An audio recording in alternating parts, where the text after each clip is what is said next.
Boa tarde, companheiros da Rádio Causa Operária. Está começando mais um podcast Um Mundo em uma Hora. A gente está gravando dia 24 de novembro e o podcast vai ao ar dia 25, na segunda-feira, toda segunda, de 5 a 6. Meu nome é Adriana Machado, eu estou aqui com o companheiro Mauro Sou. Boa tarde, companheiro Mauro Sou. Olá, Adriana. Boa tarde, Caetano. Boa tarde a todos. Boa tarde, ouvintes da Rádio Causa Operária. Boa tarde, Adriana. Boa tarde, Mauro. Boa tarde, a gente está começando esse programa e a gente vai falar da escalada nuclear da OTAN contra a Rússia e a resposta da Rússia hoje neste programa. Antes da gente começar, eu queria lembrar a todos para dar o like no vídeo, distribuir nas redes sociais e ajudar a Rádio Causa Operária, que é essa imprensa independente e revolucionária. Então, sem muitas delongas, vamos começar. A gente viu essa semana que o Kremlin disparou um novo míssil de alcance intermediário contra um alvo militar ucraniano no Dnipro. E esse ataque foi em resposta ao ataque de Kiev à Rússia com mísseis fabricados nos Estados Unidos e na Grã-Bretanha pela primeira vez, depois que os Estados Unidos decidiram conceder aprovação do uso de armas americanas à Ucrânia. Logo em seguida que os Estados Unidos deram aprovação, a Ucrânia atacou com armas britânicas, atacaram dentro do território russo, e o Putin aí revelou essa nova arma, esse novo míssil, o Oreshnik, que tem capacidades impressionantes, né? Para quem viu o vídeo, foi muito impressionante ver esse ataque da Rússia na Ucrânia. Foi um aviso da Rússia sobre o que eles são capazes. É realmente impressionante esse novo míssil, porque ele tem várias características, né, que impressionam. Uma delas, por ser de médio alcance, ele é menor do que aqueles intercontinentais. Então, eles são mais fáceis de serem carregados. Então, para você localizar o lançador dele, pode ser um caminhão, né, pode ser um silo. Então, é muito mais fácil de você carregar, e para o inimigo é difícil de destruir. Isso aí ficou bem claro quando a Rússia foi para a Síria e ajudou a destruir o Estado Islâmico. Usaram essa técnica. Eles disparavam de uma posição, quando o inimigo tentava descobrir a localização, já não estava mais lá, né? Então, a Rússia destruiu o Estado Islâmico sem perder um único soldado. Então, a gente vê que estão com essa mesma proposta agora. E esse míssil, ele sai da atmosfera. Antes de reentrar na atmosfera, ele abre uma cápsula que saem as 6 ogivas. Ou seja, cada uma vai ter um alvo pré-determinado. Então, sistemas de defesa que dizem aí que são eficientes não têm a menor chance de conseguir interceptar essas ogivas. A velocidade é impressionante, não tem a menor chance. Então, como você falou, né, quem viu os vídeos, é uma coisa bem assustadora, né? O comandante Farinaso até deu uma explicação, falando que eles estão chamando esse míssil de avelã, mas ele, na verdade, ele fala que a tradução pode ser bosques de avelã, um bosque de avelã, que não é só uma árvore, seriam várias árvores. O míssil, quando entra na atmosfera, ele se divide. Para quem viu o vídeo, dá para ver que foram pelo menos 6 grupos de bombas, né, que atingiram a Ucrânia, e a velocidade do míssil é impressionante, né? É o que eles chamam de Mach 10, que é de 2,5 a 3 quilômetros por segundo, e 10 vezes a velocidade do som, ou seja, não tem, como o Putin mesmo disse, não tem jeito de neutralizar, não tem defesa, não tem como neutralizar essa arma. Você viu esse vídeo? O que você achou desses ataques? Eu vi o vídeo, né? Fácil de encontrar, né? Se os companheiros ouvintes quiserem procurar. Esse ataque da Rússia está causando aí um certo temor, né, no imperialismo, porque esse míssil ele tem a capacidade de portar, né, ogivas nucleares, né. Esse caso do ataque, né, ele não estava armado com esse tipo de explosivo, mas ele pode carregar, né, as ogivas, e ele tem um alcance aí de chegar em toda a Europa. Então, os países aí, se você pegar a imprensa, eles estão batendo muito da Rússia por causa disso, mas mostra um certo desespero também, que no final foi uma mensagem, né, que a Rússia queria passar. Ela não está colocando aí uma linha vermelha, né, porque, como foi dito antes, os primeiros ataques foram feitos pela Ucrânia, né, com mísseis de longo alcance. Foi uma política militar aí adotada no apagar das luzes pelo presidente dos Estados Unidos. Inclusive, ele estava aqui no Brasil quando ele deu autorização para a Ucrânia usar esse armamento contra a Rússia. Uma coisa absurda, né? Você fazer isso aqui no Brasil, você autorizar o bombardeamento de outro país na casa de outra pessoa, é uma falta de consideração, de respeito, né? Uma coisa típica do imperialismo. Mas o Putin, ele não aceitou isso, né? Ele falou que qualquer ataque desse tipo, ele tem não só o fornecimento de arma vindo do imperialismo, como todo o apoio logístico aí de lançamento desses foguetes. Eles contam aí com pessoais treinados, né, pelas Forças Armadas dos Estados Unidos. Inclusive a Denis citou aí o comandante Robson. Diversos especialistas militares, eles colocam que os Estados Unidos, ele não compartilha as informações de satélite com outras nações. Então, para você fazer a pontaria, né, você fazer um míssil chegar no alvo através de satélites, você precisa de um norte-americano ali, de um soldado talvez da OTAN, da Inglaterra, cooperando. Isso aí indica que esses países estão assim em guerra declarada contra a Rússia, né? Mesmo não tendo sido oficializado pelo governo, passado pelo Congresso e tudo mais. Só de você colocar um soldado operando um míssil para atacar outro país, isso aí já é um sinal claro de uma guerra total, né?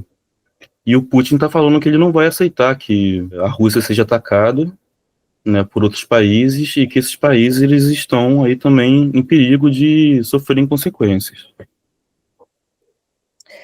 O Putin deixou bem claro, e já tem deixado bem claro há muito tempo, né? Ele já tinha falado isso antes, que se a Ucrânia atacasse a Rússia, ele deixou bem claro que esse ataque só poderia ser feito com a ajuda dos Estados Unidos e da Europa, e que ele iria considerar que esses países estivessem em guerra com a Rússia. Se o ataque só pode ser feito com a ajuda dos Estados Unidos e da Europa, isso quer dizer que esses países estão em guerra contra a Rússia. Ele deixou isso bem claro, ele falou isso várias vezes, do mesmo jeito que ele fez vários depoimentos antes de começar a operação militar da Rússia na Ucrânia, né? Ele deixou bem claro. No dia 19 de novembro, ele assinou um decreto ratificando a doutrina nuclear da Rússia.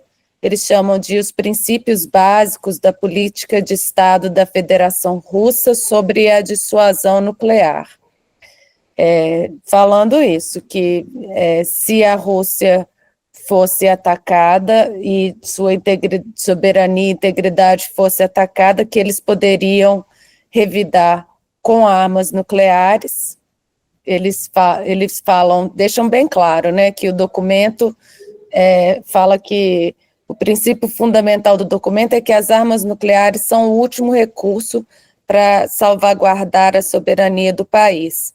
Mas eles revisaram esse documento justamente para reforçar essa ideia de que se os Estados Unidos e a Europa permitissem esse ataque à Rússia, que a Rússia ia considerar que estava em guerra contra a OTAN.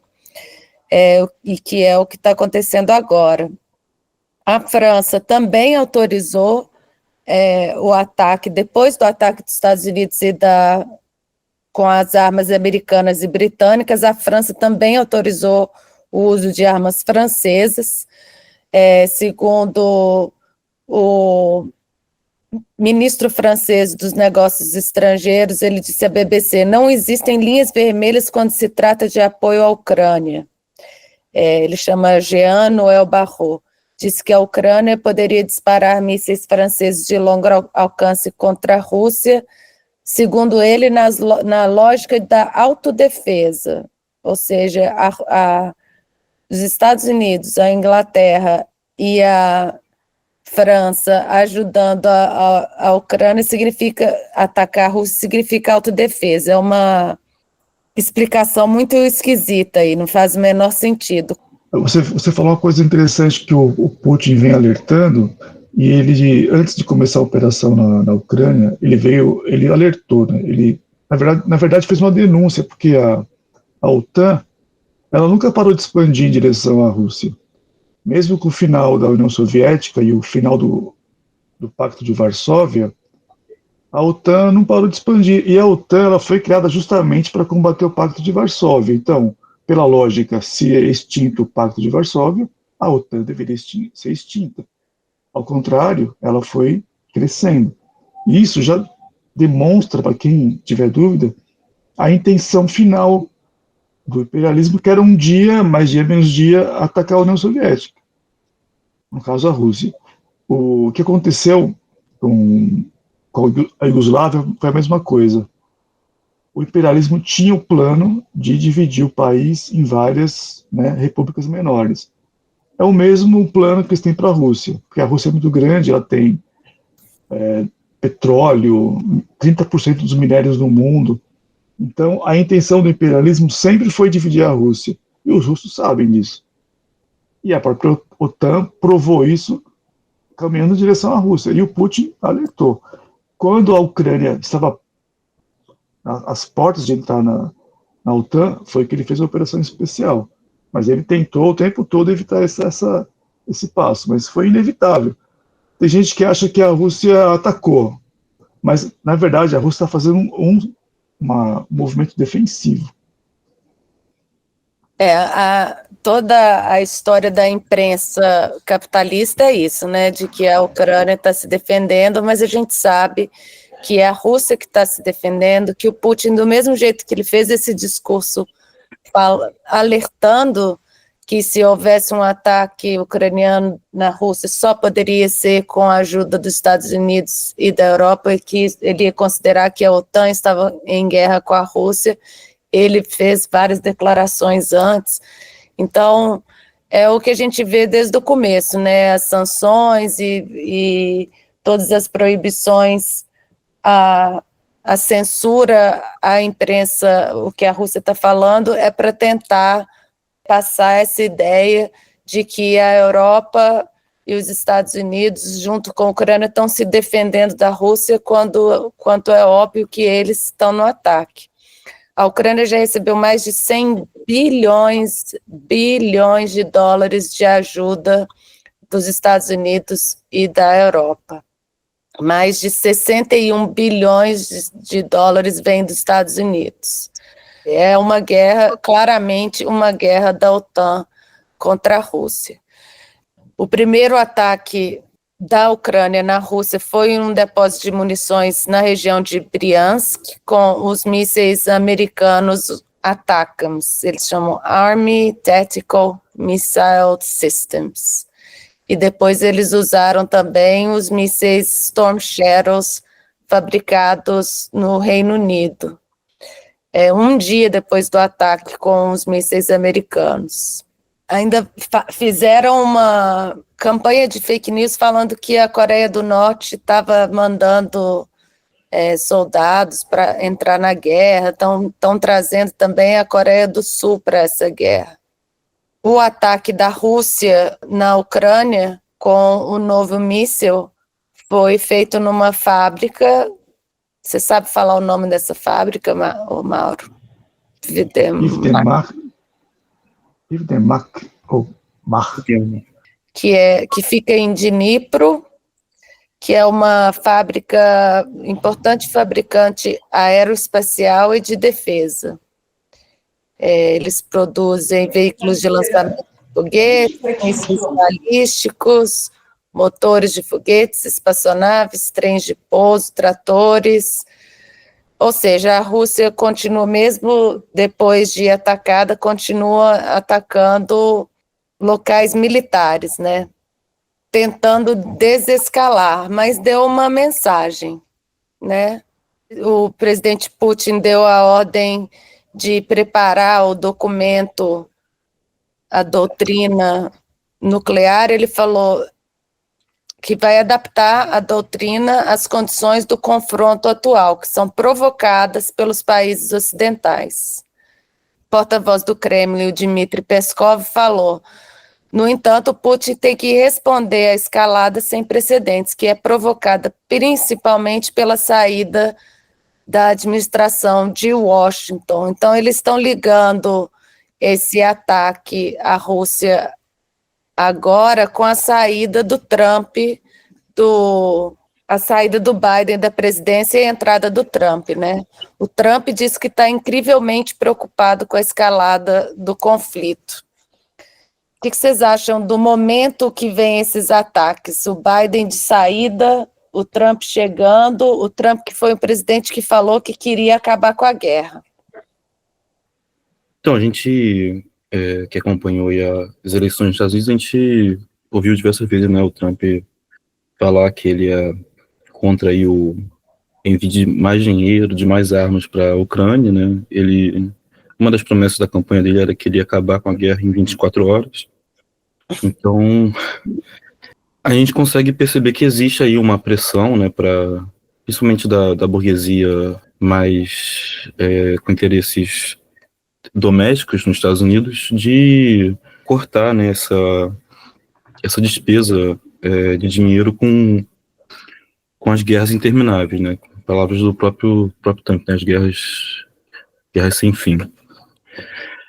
Mas parece que o Biden e o Partido Democrata, né, o aparato aí industrial militar norte-americano, eles querem deixar o governo para uma situação assim muito complicada de se resolver, né?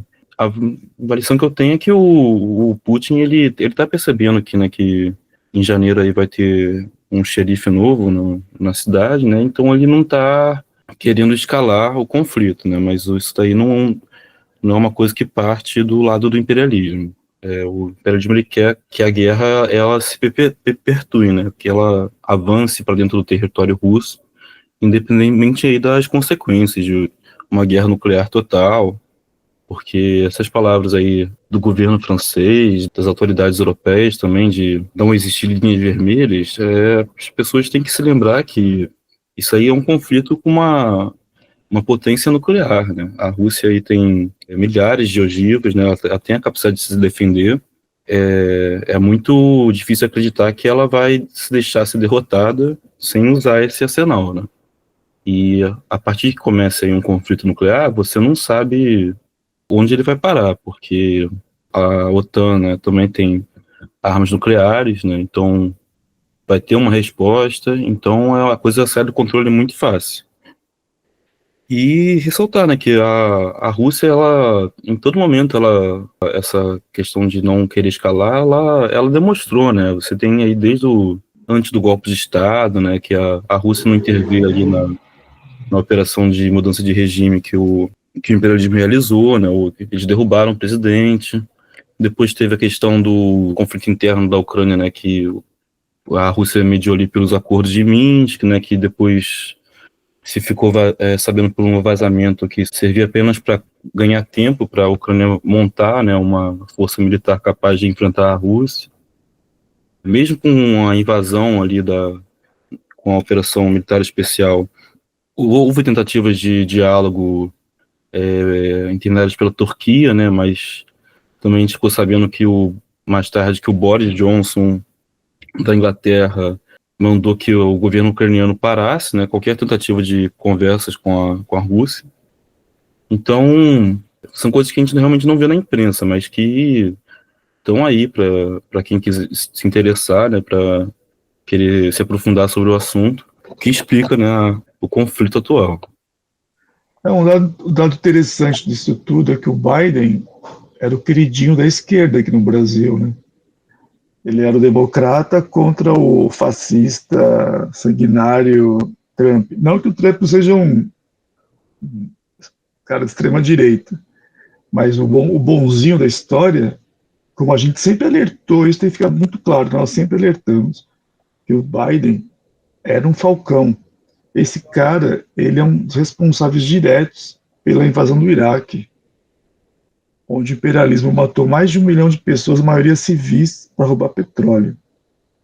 Roubaram petróleo e mataram 1 milhão de civis, destruíram o país, né? Então, a gente não pode deixar de falar isso, porque desta vez também foi a mesma coisa. Queriam a Kamala Harris, que era candidata preferencial do imperialismo, que tem a mesma política dele. Claro, vão acusar a gente de apoiar o Trump, que é uma besteira. Mas a gente tem que entender que o Trump é um elemento da burguesia que está em choque com o capital financeiro. Porque enquanto eles mandam bilhões e bilhões para a Ucrânia, a malha ferroviária dos Estados Unidos está decrépita. As estradas, as pessoas estão sem emprego. A gente cansa de ver vídeos aí de pessoas drogadas pelas ruas, o que é um absurdo. Então, a maior economia do mundo, o coração do imperialismo, está gastando dinheiro com guerra, enquanto que o cidadão americano que paga essa conta está abandonado, não tem saúde pública, não tem emprego. Então, eu acho que a crise aí, ela joga a favor da Rússia, né, de certa maneira. Porque a Rússia também pode, como o Caetano falou, o Putin pode fazer um compasso de espera, né, até o Trump tomar posse. Ele não precisa escalar agora a mesma moeda, né, que a OTAN está fazendo, porque a OTAN vem escalando. Está tentando colocar o Trump numa posição ali sem saída, um beco sem saída. Mas se o Putin souber jogar, ele pode fazer a coisa esfriar um pouco e esperar janeiro e ver o que acontece. Mas o que a gente está vendo é que o imperialismo está indo por tudo ou nada. Mostra que a demagogia da democracia, né? Que democracia é essa? O povo votou para tirar o presidente que faz guerra, que continua influenciando, provocando essas guerras, votou no presidente que fala que não quer guerra.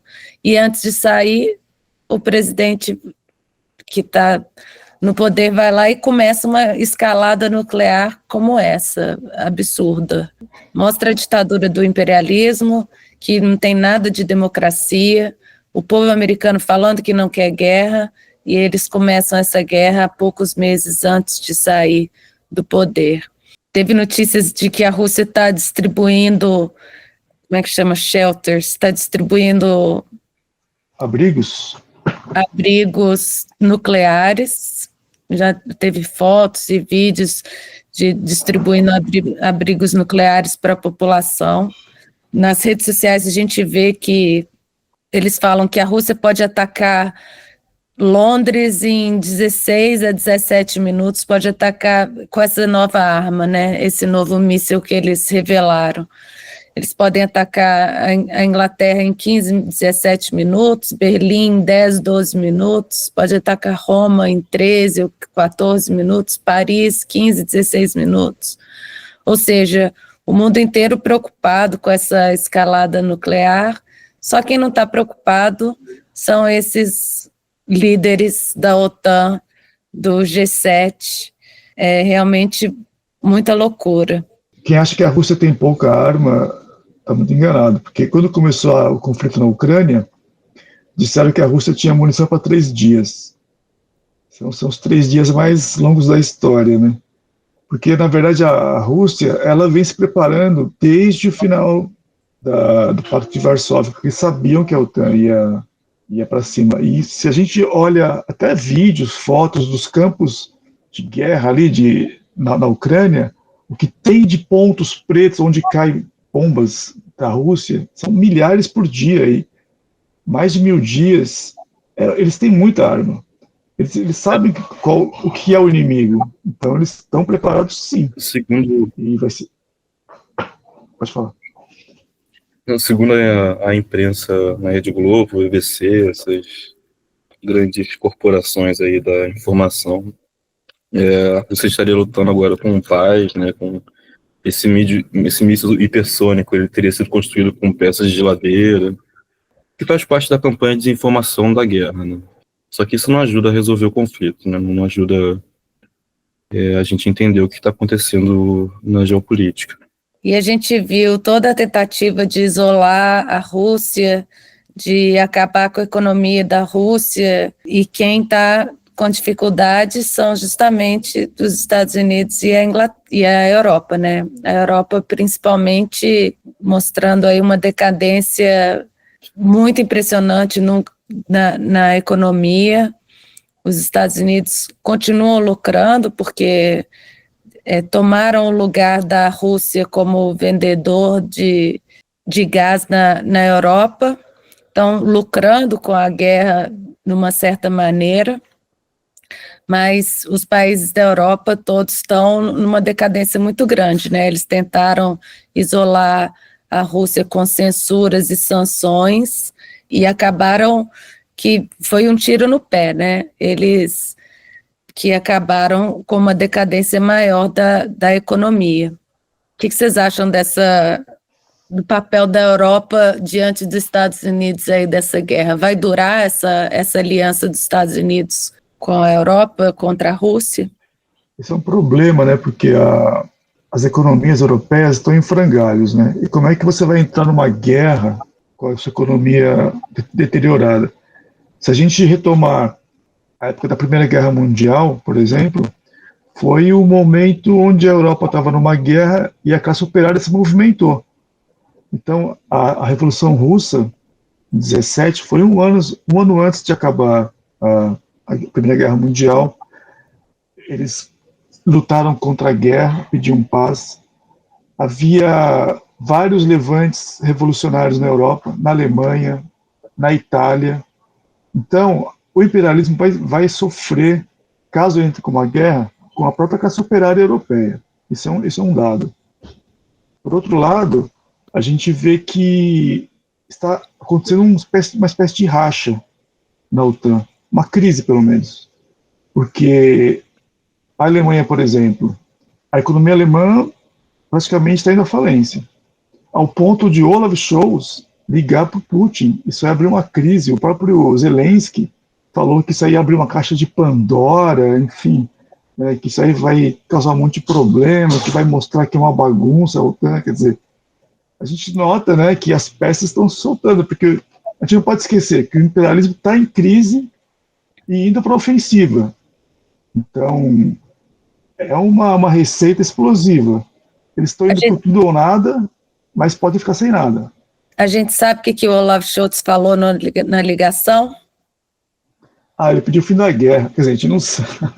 A gente dizem, né, os jornais, mas ninguém pode confiar nos jornais, que ele pediu o fim da guerra, mas a gente pode pensar tanta coisa, né? Tipo, não atire em mim. Eu acho que o Scholz aí, ele estava numa crise aí sentir falta do ex, né? Do gás barato, da casa aquecida, da indústria produzindo. E aí ele resolveu ligar ali por conta própria pro Putin. Mas assim, é aquela máxima, né, que a gente já falou algumas vezes aqui no programa, que é a pior coisa, é pior você ser aliado do imperialismo do que você ser o inimigo do imperialismo. Porque, tudo bem, a Alemanha, a Inglaterra, a França, a Itália, eles são um país imperialista, né, mas eles não são quem manda ali na quadrilha, né, quem manda mesmo é os Estados Unidos. E para os Estados Unidos ele viu ali uma oportunidade também, né, não só de tentar dividir a Rússia, de expandir a OTAN, ele viu uma oportunidade de enfraquecer a indústria europeia que concorre com a indústria americana. Então, os europeus acabaram pagando ali muito mais caro pela guerra, né? E eles não têm um ganho nisso, né? Qual que seria? Eles perderam lá a fonte, né, de energias, de recursos naturais energéticos.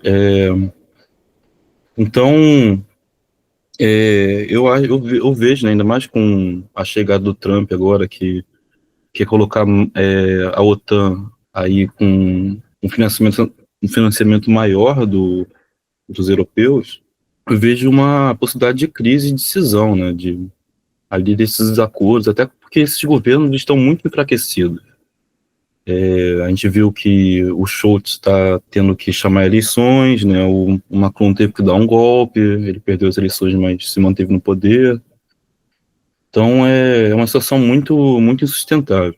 Eu acho bem possível que haja aí uma cisão, né, dentro do grupo imperialista. Em potencial, né? Não acho que dá para fazer uma previsão, mas tem uma tendência, na minha opinião. Eu acho que o maior problema aí é a classe operária europeia. Porque essa guerra não interessa para eles. Todo mundo sabe que essa guerra é uma guerra dos Estados Unidos com a Rússia. E mais uma vez a Europa vai ser palco de uma guerra mundial, né? É a terceira vez. Porque os Estados Unidos estão bem longe. Quer dizer, dessa vez eles também podem ser alvos, mas a Europa sempre está pagando o pato, né?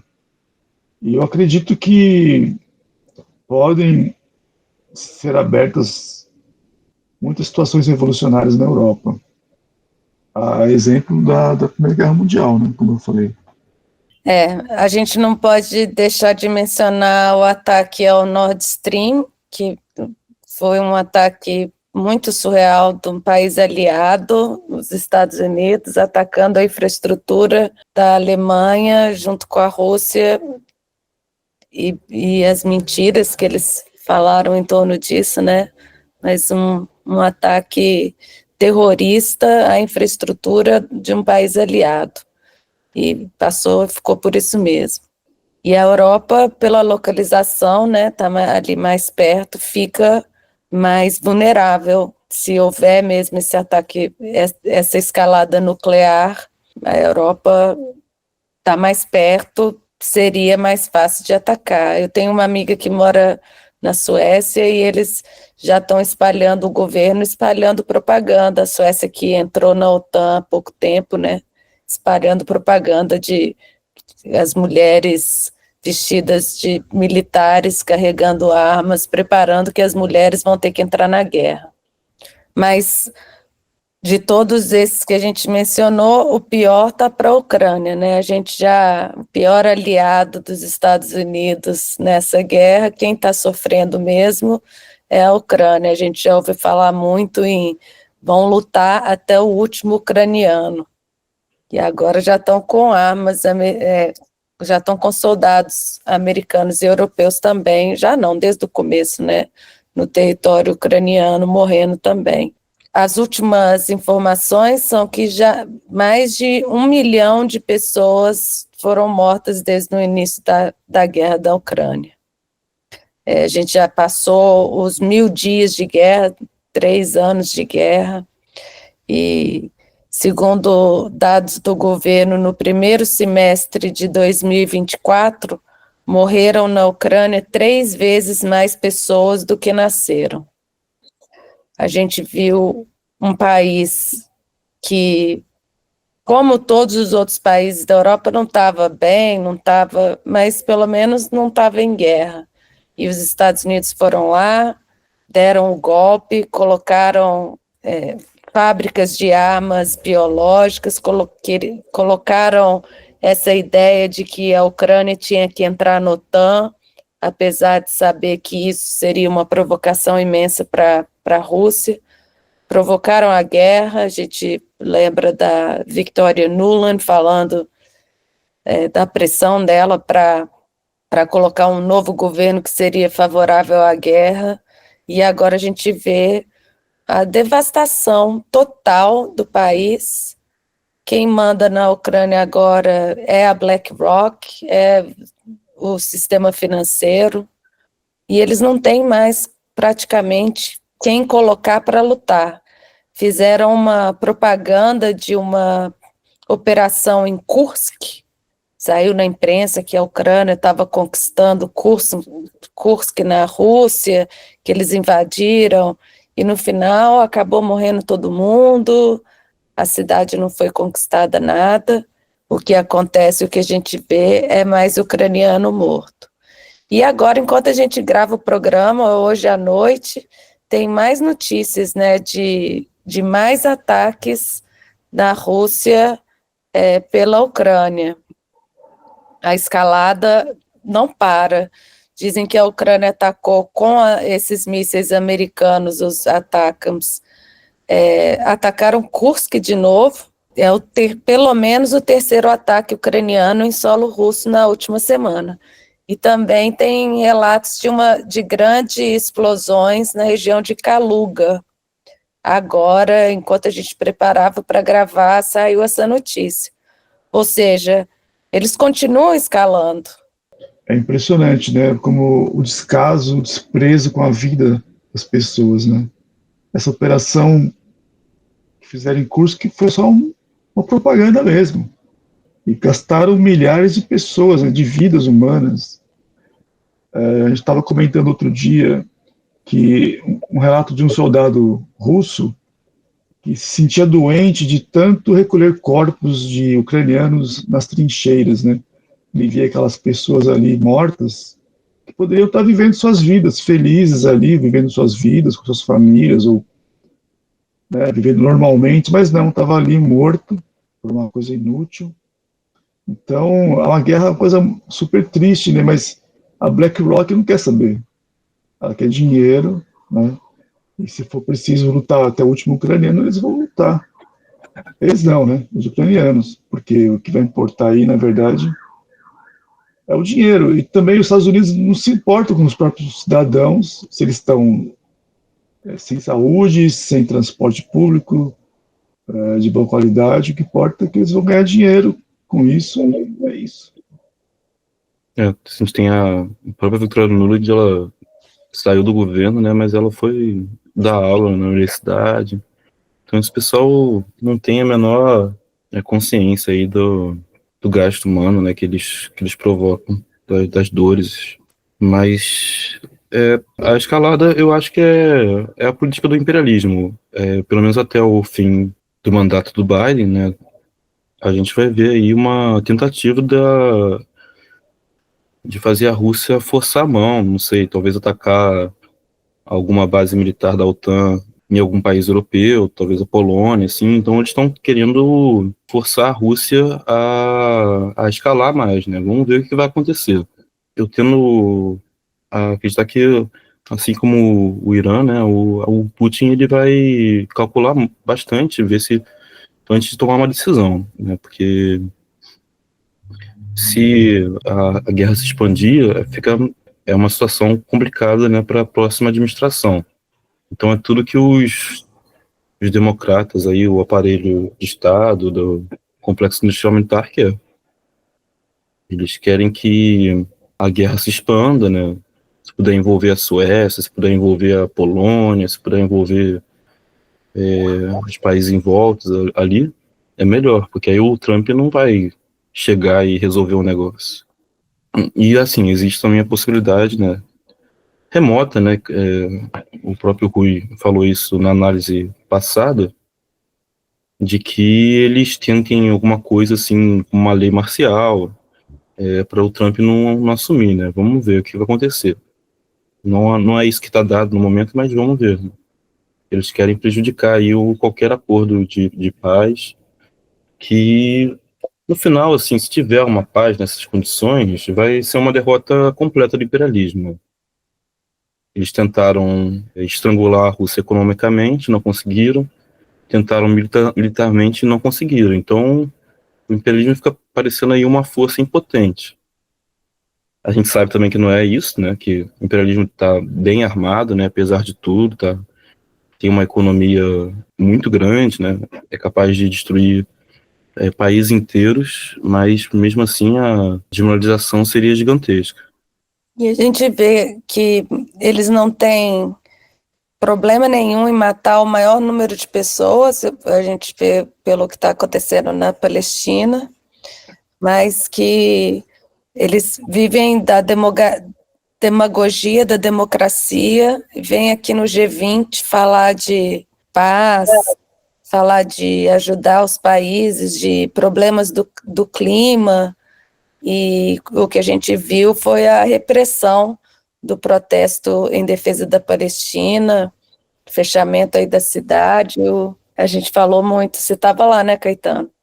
Sim, teve o protesto, né, contra a vinda desses fascínoras ao Rio de Janeiro, sem entrar muito na questão da política doméstica, né, do governo do PT, mas na questão diplomática. A gente viu aí diversos setores, principalmente do PT, né, mas da esquerda em geral, batendo palma aí para as iniciativas que o Lula tomou no G20, mas assim, porque seria assim uma iniciativa brasileira, né, esse programa mundial de combate à fome, pela paz mundial e tudo mais, só que a gente vê que tudo isso aí, na verdade, é uma fachada, né, que os países imperialistas eles acabam ficando por trás e para eles parecerem como pessoas civilizadas, né, eles não seriam a favor da fome, não seriam a favor das guerras, só que basta, assim, olhar para o que está acontecendo,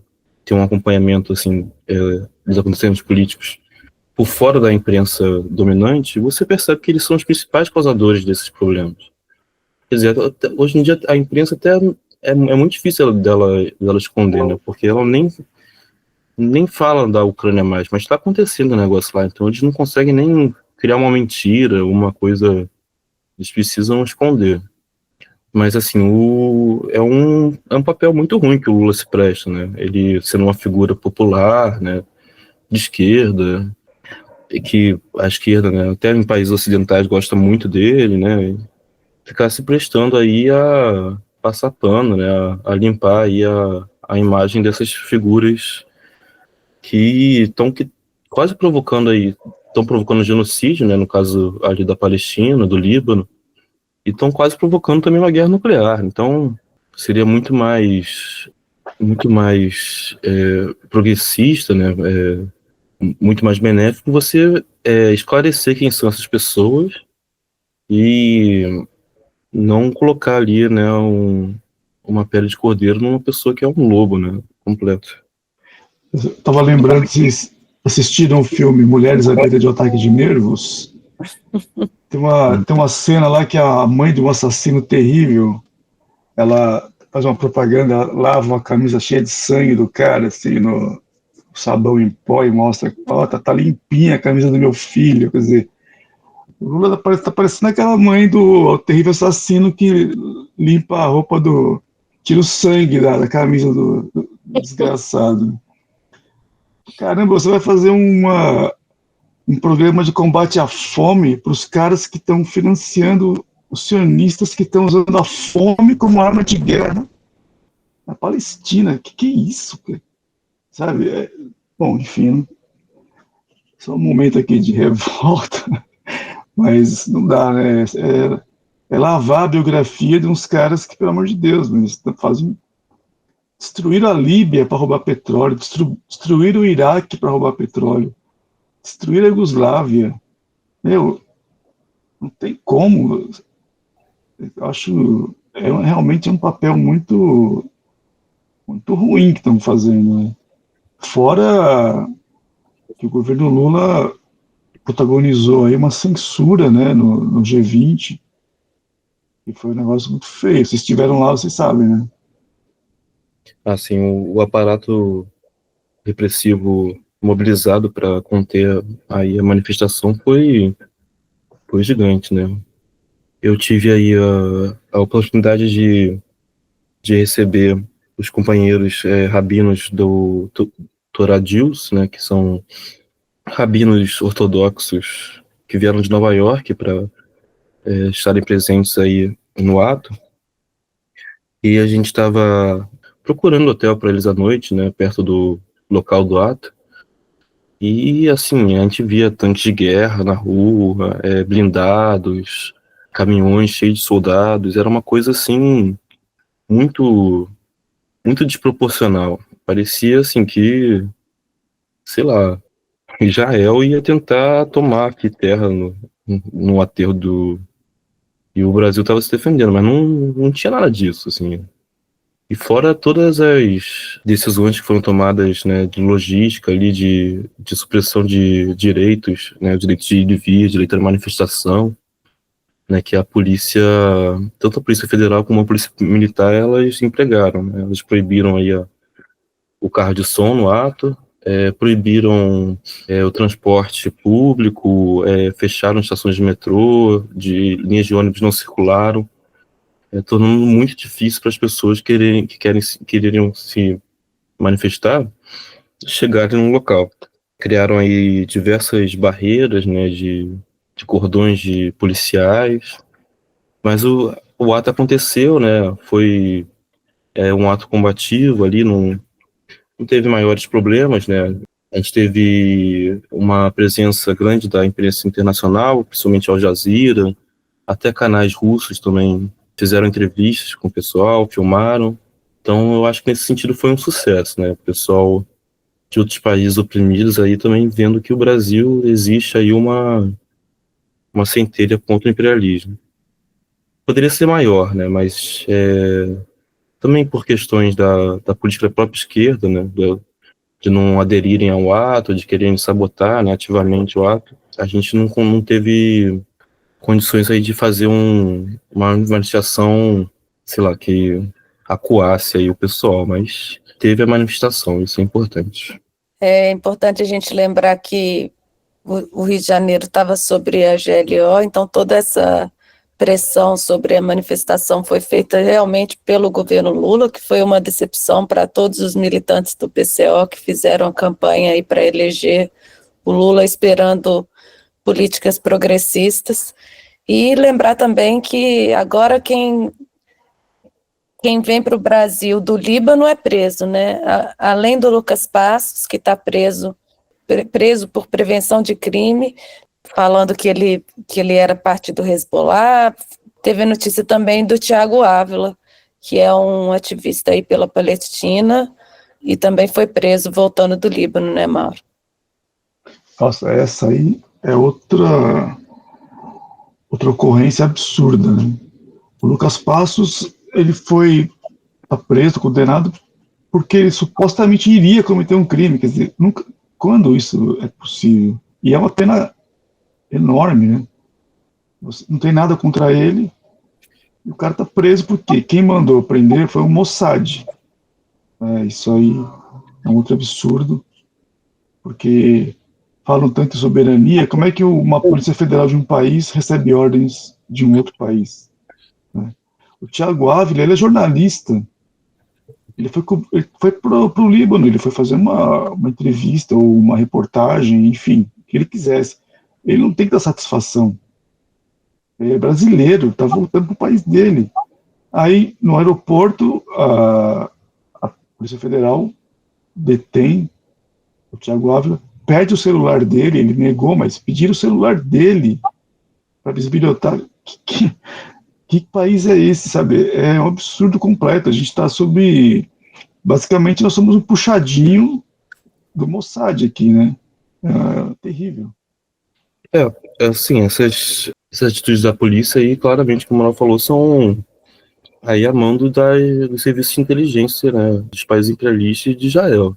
O Lucas Passos, ele foi acusado de planejar atentados às sinagogas no Brasil, sendo que, assim, a gente está aí num período de conflito no Oriente Médio, né? A gente não vê esses ataques nem no Oriente Médio. Tipo, não vê o Hezbollah bombardeando, colocando bombas em sinagogas no Líbano, não vê o Hezbollah, ou sei lá, na Europa. Agora, se falar que o cara vai fazer isso aqui no Brasil, tipo, é uma acusação completamente fora da realidade. E isso passar pro processo de julgamento e tudo mais é um sinal de infiltração dessas agências assustador. Como o Mauro falou, assim, é um estado de colônia mesmo que o Brasil se encontra, né? Eu acabei não comentando, mas rapidamente aqui, assim, também teve a questão do Biden, ele, no caminho para o G20, ele parar em Manaus e na Amazônia, sobrevoar a Amazônia. É um negócio, assim, muito escancarado, muito revoltante, né? Teria que abrir o olho, né, o governo brasileiro, porque esse pessoal, por mais que você queira colocar uma máscara nele, as coisas estão acontecendo, né? Essas guerras, esses massacres, essas políticas econômicas, elas estão acontecendo, assim, e a gente também é vítima disso. Então, teria que ter uma campanha aí, né? Acho que o partido ele vai levantar uma campanha contra essa questão do Lucas Passos, né? E da ingerência do imperialismo dentro do Brasil. Tem uma pressão muito grande do imperialismo sobre os países, o que eles chamam de emergentes, né? Mas é interessante a gente ver o papel da Turquia. A Turquia, que está na OTAN, estaria aí do lado da OTAN contra a Rússia, mas o presidente turco Erdogan, hoje, domingo, teve um telefonema com Putin, falou que vai expandir o comércio com Moscou, falou que pretende aumentar a cooperação entre a Turquia e a Rússia numa série de áreas e se colocando aí contra a OTAN, né, contra a política da OTAN. A gente tem que ver o que vai acontecer, mas essa escalada nuclear é muito importante e muito assustadora. A gente tem que fazer muita pressão, mobilizar, fazer pressão para o governo Lula tomar as decisões anti-imperialistas, que é a única saída, né? Para nós que somos de esquerda, a gente tem que ter muita confiança na classe operária mundial. A classe operária ela é decisiva e ela é a maior arma contra a burguesia e contra o imperialismo. Então, nós, né, de esquerda, nós temos que denunciar essa escalada, porque uma guerra nuclear não vai ser uma coisa, não vai ser uma brincadeira, uma coisa muito séria, né? E a gente vê que a grande imprensa, ela ameniza essa questão da guerra nuclear, porque antigamente você falava de guerra nuclear, nossa, a pessoa, né, já pensava em correr para um abrigo, estocar alimento, né? Hoje não, hoje se fala em guerra nuclear como se fosse uma coisa corriqueira, ok, vai ter um, não é assim, né? Então, mas assim, a gente não pode perder de vista o nosso papel, né? Nós temos que, como vanguarda, como pessoas que creem na revolução, nós temos que jogar nossas fichas, né, apostar no poder da classe operária, da classe trabalhadora, e nós vamos, com certeza, né, nós seremos capazes de derrotar o imperialismo. É isso aí. Caetano, você quer fazer últimas considerações? Não, eu só me despedir do pessoal, agradecer aí pela participar do programa. Eu acho que semana que vem estamos aí de volta. Beleza. O partido vai continuar mobilizando, a gente precisa da ajuda de todo mundo, vamos continuar observando o que vai acontecer. Esse ataque que teve hoje à Rússia, vamos ver como a Rússia vai se defender e se a gente vai conseguir evitar essa guerra nuclear antes do Trump entrar no poder. Então é isso, companheiros. Ajudem a Rádio Causa Operária, mandem Pix, ajudem a divulgar esse programa que é gravado, que está ao ar na Rádio Causa Operária toda segunda-feira de 5 às 6. Ajudem a gente a divulgar a nossa imprensa, financiar a nossa imprensa, e o Mundo em Uma Hora volta na semana que vem. Muito obrigada a todos e boa noite.